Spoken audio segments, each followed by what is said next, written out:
Peacemaker Season 2 Episode 5 review. Let's get right into this. So the episode's called, was it Back to Suture or something? Something like that. Might be saying that wrong. But yeah, play on words there. But anyways, let's get into the episode itself. Expectations were high because this was the last episode before the ones that James Gunn was hyping up to be like, they're going to be absolutely insane, according to him. So we'll see about that. But yeah, the way he set it up, we now get why. Oh man, it's going to be some epic stuff. But okay, let's get right into this without any further ado. So we see the episode open with one of the teaser shots, which was pretty much like kind of like in terms of the timeline back during like just right after the events of the Suicide Squad, because it takes place and we know like it kind of connects back to, or not kind of, it connects to obviously Harcourt and Rick Flag Jr., their relationship. But yeah, you see kind of like a flashback type scene here to start the episode off, kind of like, was it last episode as well? Was it last episode? It might have been the episode before. I forget which episode it was. Where it was Rick Flag Harcourt. Kind of like that, but this time it's the funeral for Rick Flag Jr. And you see Harcourt kind of just there, obviously upset about Rick Flag Jr.'s death. And then Rick Flag Sr. comes up behind her and they just start discussing the events, and then he wants to know who did it, and he's like, I know you know because you worked on the operation. And then she's like, I can't tell you. You know I can't tell you. But what I can tell you is that I promise we're gonna get him back. This guy's gonna pay for it. And then she's talking about how she's getting sent on a mission, obviously, and it's in reference to Peacemaker Season 1. So yeah, they're like, oh, again here, reference to the Suicide Squad, Peacemaker Season 1. And even got mentioned later on the episode again of about Superman, but that's besides the point. But here it sets up the tone of the episode, because she's like, yeah, Rick Flag Jr. means a lot to me, and then Rick Flag Sr., of course, he's like, yeah, he thought of you quite a bit more than like pretty much everyone else in his life. And this kind of establishes not only the tone for the episode, but also I guess the dynamic between Harcourt and Rick Flag Sr. I guess it kind of sets up the stakes as well, because we know that Rick Flag is motivated just by revenge. But he kind of talks about that down the episode, how he's like, I want to make it seem like it's that, blah blah. That's what he's saying. And then yeah, that's how the episode starts. And then you just see, yeah, bro, you've seen the intro memes. Yeah, that was another cold intro right here. Transition to the intro, cold. And then also the intro was hitting though right after the scene. Oh my god, I loved it. And then we go back to pretty much like current day, the like present day, what's happening right now. And as you recall, in the ending of the last episode, Harcourt is what we think setting up Chris. And the scope in the area, you have everyone there. You have literally everyone in Flurry. You have Judomaster. Everyone's there. Rick Flag, Harcourt's are sitting there waiting for Peacemaker. They wait a bit. He finally shows up, and then of course this guy Judomaster is just getting absolutely hype about just getting the chance to kill Chris with like lethal tranquilizers, which is crazy, which is absolutely crazy. And then he quickly is like using people to like as cover and stuff. So like, oh damn, he knows. That's what they're all like. Art's like, oh god damn it, he knows. And then on top of that, he finally gets to Harcourt, and then he just rips the mic off from her immediately. And it's because Harcourt, when she sent the message to him, she pretty much had a code word in there, which means like, yo, stay away. This is, it's hot. It's a setup. But no, Chris still comes up because he wants to know the answer to the question. He like, do you have feelings for me? Because it goes back to the whole boat thing, and also because the other reality, the other dimension, what goes on with him and Harcourt there. And then just after a while of him trying to get her to answer, she finally says no. And then that's where all the A.R.G.U.S agents close in, because of Rick Flag Sr. He's like, yeah, not get him. And then they just pretty much say, no, you're under arrest, man. That's it. We're taking you in. And then of course Peacemaker's like, no, that ain't happening. That isn't happening. And then he takes one of them and kind of uses him as as bait, as a hostage, I guess. And Judomaster wants to take the shot, takes it, and of course it hits the guy, and yeah, that's kind of funny. And then we also find out that, bro, am I tripping? I didn't know that we found out that she's a cyborg. Am I tripping? Did I miss something? I feel like that was a reveal this episode, right? Am I tripping? Let me know, bro. Let me know in the comment section down below. Okay, that was a reveal this episode, right? Am I? Because I'm like, damn, I did not see that coming. Unless I missed it, unless I'm blanking from one of the last episodes, but that must have been a reveal, right? Anyways, that was pretty insane. I'm not gonna lie. But then Harcourt is like, nah, Harcourt pretty much takes down Peacemaker because otherwise Peacemaker was about to, go to sleep permanently, to say the least. So she did him a favor, but obviously in the eyes and the perspective, Peacemaker, it looks like he got set up. It looks like he got done dirty. He got snaked, which is not the case as we see down the line. And yeah, then it fast forward like that. I'm not gonna lie, it's a pretty good opening. That was a pretty good opening. And then we go back. The next scene is with Adebayo and Adrian, and we still don't see Vigilante, him in the Vigilante suit. But besides the point, I think we'll see him, in the next few episodes, quite a bit in the suit. Yeah, Adebayo, she finally gets a call for her business, her ad. And Chris is like, yeah, bro, no one gets that magazine besides like 12 people, and she's all hyped. She gets off the phone. And then she asks Adrian, what does this term mean? And then he's like, oh, that means, yeah, I'm not going to say it, but it just means a certain type of business. And that's not the type of business that she was into. Okay. And then she's like, God damn, bro, yeah, I'm not going to lie. That was good. That was good. You kind of tell what was going on beforehand, but no, that was good. And then we see as they go inside, they go inside the cabin. And then we pick up from kind of like one of the storylines from last episode, which was the Eagle Hunter, and he's trying to get Eagly because Eagly's like, what was it? He called him the Prime Eagle, and we just see him kind of scouting out. And then the next scene we see is with Harcourt, and she's just getting she's getting yelled at because Harcourt didn't let her. Harcourt pretty much didn't let anyone just kill Chris. That's pretty much what the argument was. Yeah, that's what it was there.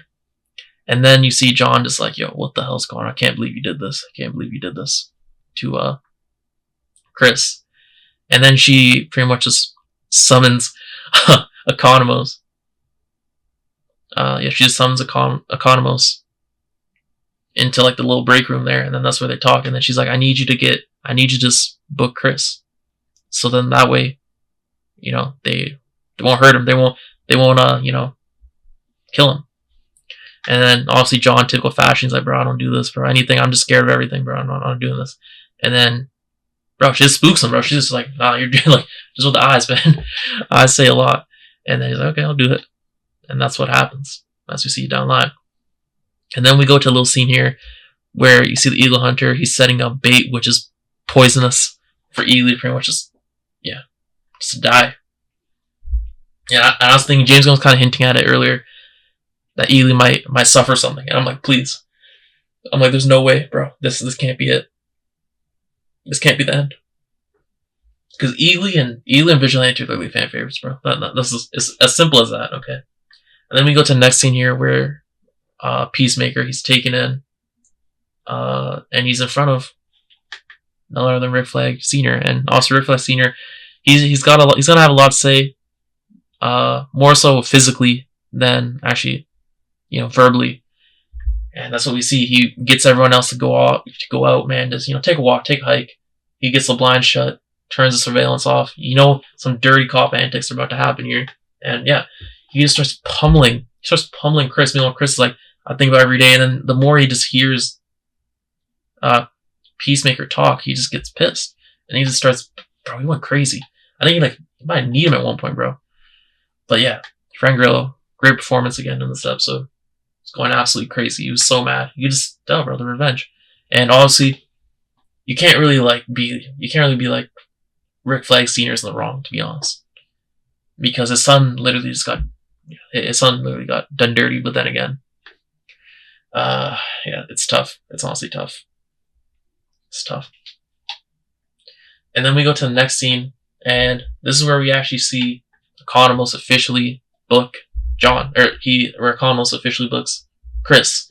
And now that makes it so that Chris, they have to let Chris go, make sure they don't kill him, and also he gets set free because they're not going to give him to the local authorities. Just force them to, but they're not gonna do it because then the local authorities are gonna be like, yo, look what you guys did to him. Look at the shape he's in, and that's gonna cause a whole bunch of other problems. So they're pretty much forced to let him go that way. And then then he got John got a little bit in trouble for that. But he's like, no, I'm doing my job. Flurry's even like, good job there. And then they break the news to Rick Flag Sr. And he's like, man, he's not even shocked, bro. He's just kind of like, it is what it is. And then we go to Eagly. Eagly's like, he's about to, looks like, eat the bait, which is poisonous. And then Adrian and Adebayo come out, and they're like, we're going Eagly. And, then Eagly doesn't end up eating because he's occupied. And what happens then they leave. And another animal comes up, and it's like, nah, this is mine. And then it runs with the bait, with the food, and then ends up dying. Then Eagly just watches that, and then Eagly's like, oh, shoot. I see what's going on. Eagly's already thinking. And then you see the eagle hunter. He has this big, like, bro, what is this weapon? What is this eagle hunting weapon? It's actually insane. Like, do you see it? The length of it is actually insane. It's like 3 double barrel shotguns combined. Like the length of 3, bro. You've probably seen the episode if you're watching this, but bro, it's actually insane. Why is it so? Well, bro, it's huge. It's huge. It's huge, and he's literally like trying to like shoot up Eagly, and then he missed the first shot, and then he gets the second shot, and I'm like, bro, no way, because you see an eagle fall down. I'm like, bro, there's no way. There's no way they're actually James Gunn's doing this. There's no way. I refuse to believe it. My heart kind of dropped. I'm like, there has to be some type of twist here. This has to be bait. I can't. I have to be getting swerved. There's actually no way. And then we go to the scene where Adebayo and Adrian, they're picking up Chris because they get informed that he's out. And they're like, damn, look at the shape he's in. And then Rick Flag, of course, typical Rick Flag Senior fashion, he has Judomaster just stalking the 11th Street kids. And bro, hopefully I said that right. I always get it wrong. I always say, even though I watched all the episodes, I always say 11th Street kids, and I mess it up. I always forget if it's 11th Street kids or 11th Street crew, but I always forget. Okay, my bad. But yeah, Judomaster always being annoying, just always being. This guy's so persistent. It's actually annoying. He's like one of them like most awesome annoying characters ever. That's the best way of describing it. And then we go back to Rick Flag Sr. and Judomaster's telling him, yeah, we got eyes. We got eyes on him. And then here you see a bit of a relationship. You see a bit of a relationship with the A.R.G.U.S agent, the one that's cyborg. Because I keep on forgetting her name. Is it Bordeaux? Is it Bordeaux? I think it is. And then, I don't know, it kind of was hinting, like, there was a few scenes in this episode from this point onwards where it's kind of hinting that they were, I don't know, at least that's the way it seemed to me, that they were, like, in a relationship or something, I don't know. And you can tell in the one scene where it's Flurry, he's trying to come in and tell Rick Flag something. Even there, I don't know, I sensed it there, it's kind of awkward. I think even he could tell. But that's besides the point. We'll see if anything happens there, I don't know. I felt like that was kind of, at least that's the way I interpreted it. That's what it seemed like, with the contextual clues. Besides the point. That's what happened. But yeah, here he kind of, in that scene with her, he kind of reveals like, nah, I have this, grand plan. I was trying to bait them, blah, blah, things, etc. And then he's like, you probably think I shouldn't have done this, and I'm just, whatever. And she's like, no, I actually understand you. And that's about it for that scene.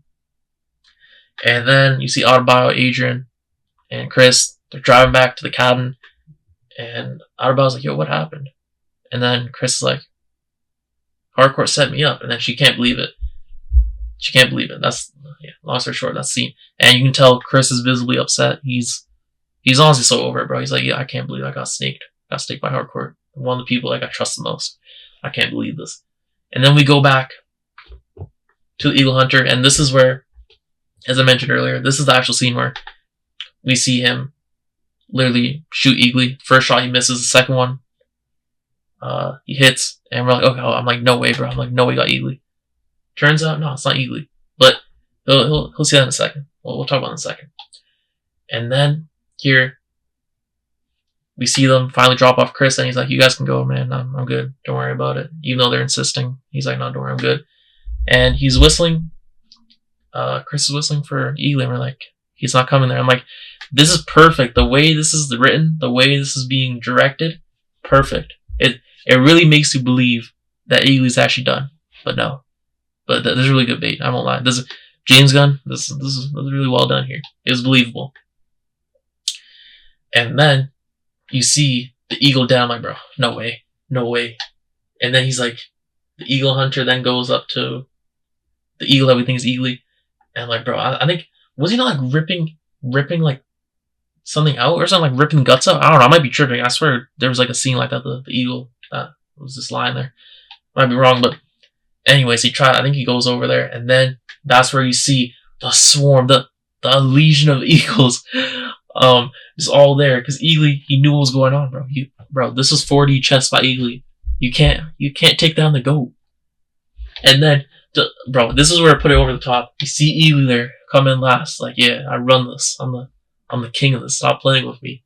And we see the same kind of effects or whatever that the Eagle Hunter had, but on Eagly, because he's the prime, the super primitive. I don't know what it was called, but he's the number one option here. He runs us. We see that there. And then he just tells the rest of the Eagles, yeah, time, go in on him. And then the guy's begging. The Eagle Hunter, he's begging, please, don't. But no, there's no more mercy shown here. And this guy has the audacity while he's getting attacked to like grab a blade out and try to like shank the Eagles, bro. I'm like, there's no way. It's made it worse for him because they only won at that time.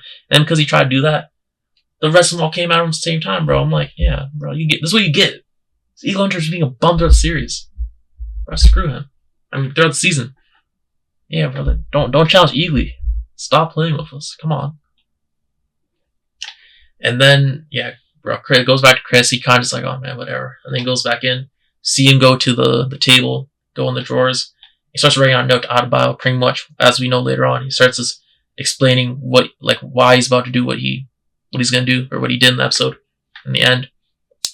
And it's kind of like his final goodbye, essentially. And then we see Judomaster just spying on Chris, like how Rick Flag Sr. wanted him to.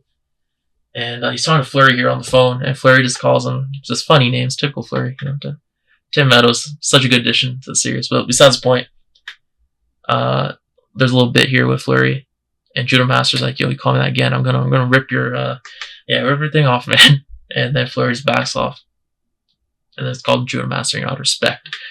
Anyways, then we see Rick Flag and the A.R.G.U.S agent. I forget, is it Bordeaux? I'm gonna say Bordeaux. And then Flurry goes in, and they're like, what do you want?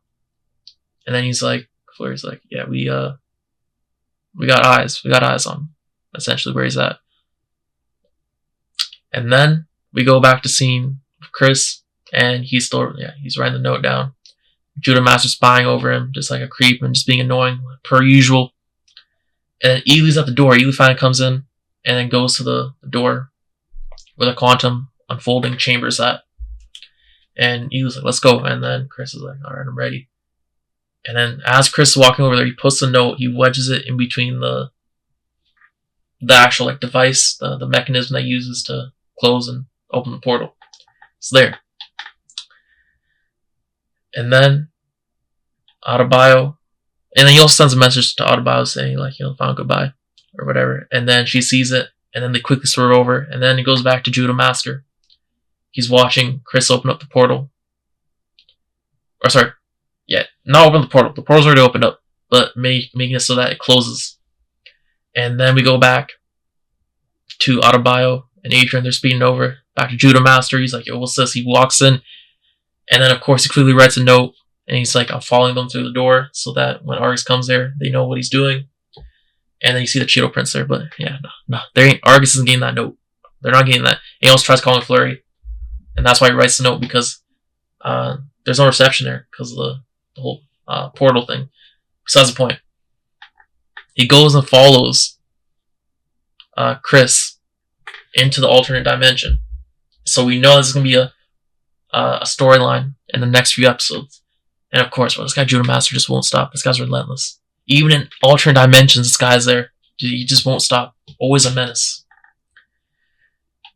And then, yeah, they finally get there. Adrian Adebayo, that is. And they see the note, the one that Judomaster wrote. And they know it's him because of the handprints and the Dorito stuff. Or, sorry, the Cheeto stuff. And then they pick up the portal and they see what happened. They're like, God damn it. And they all saw it close on their way, pretty much running inside. And then they see the note, because the note falls out of the thing. And Adebayo sees it and picks it up. And she's sad. She's like, no, Chris, no. And then Adrian's always like, what's going on? And then you go back to Chris. And you see Chris, also all just bruised up, whatever, bloody, from what happened earlier on the episode. And yeah, bro, you can see just the pain in him. And this is where this stretch of the episode here, the last few minutes before this, and up until the end of the episode, I'm like, this is super good. Because I was feeling a lot of emotion. I was feeling pretty sad, not gonna lie. With the whole Eagly bit, and then going right into this with Chris, I'm like, no way this is the end. Surely this is not the end. Like, no way. Yeah. But it does feel like it. It does really feel like it. It works. It works really well. Especially, yeah. It is pretty sad. I was pretty sad, not gonna lie. Wasn't gonna cry, but you definitely feel something, to say the least. And then his brother comes in, Keith, and he's like, what's he doing? You know, what's the Eagle doing there? And he's like, this is my sidekick. This is my sidekick from now on, Eagly. You know, I rescued him because of the alternate dimension. And then we go back to Adebayo and Adrian as they have to escape before Argus gets there. And then we see a scene with Rick Flag and the Argus agent as they're going there with their convoy. And also, Adrian and Adebayo, they drive by the convoy as they're coming. You know, so there's like good detail there. They made it close. And the next scene here is with the whole crew. And Adebayo's reading the note because Chris obviously trusted her, I guess, to do this thing the most, right? They're besties.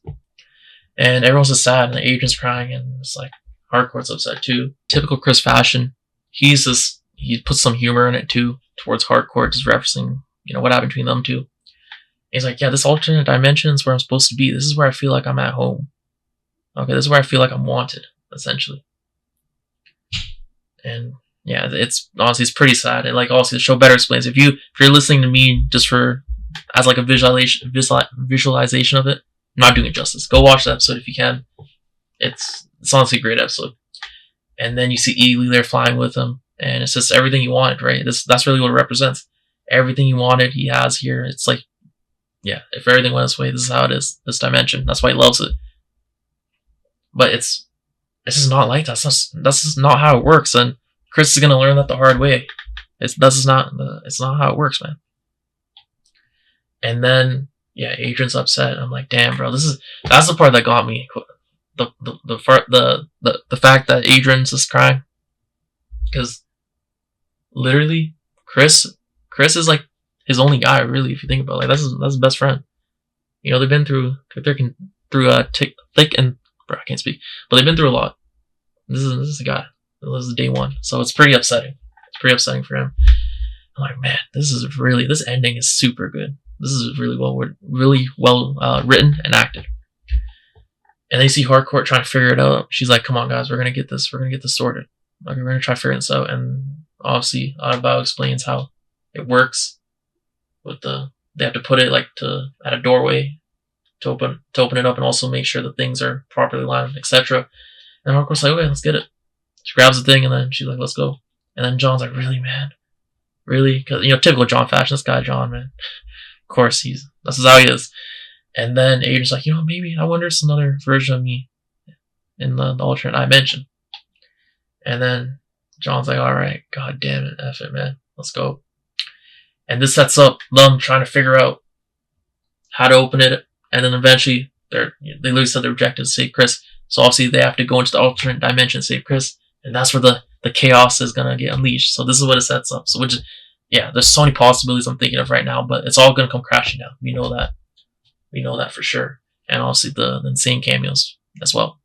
And then the last scene here of the episode is where Peacemaker comes back, I guess from the mission, whoever they defeated that day. And that was the Conchu, if I'm not wrong. And then yeah, it just ends with Peacemaker and Harcourt. I guess what was it? About like kiss or something? What Chris wanted. What Chris wanted. This is what it is. Yeah, the great ending, man. Really good episode. The consequences are the stakes are gonna be very high to say the least. But anyways, I like this episode quite a bit. Let me know what you think down below. Thanks for watching. I'll see you next one. Peace.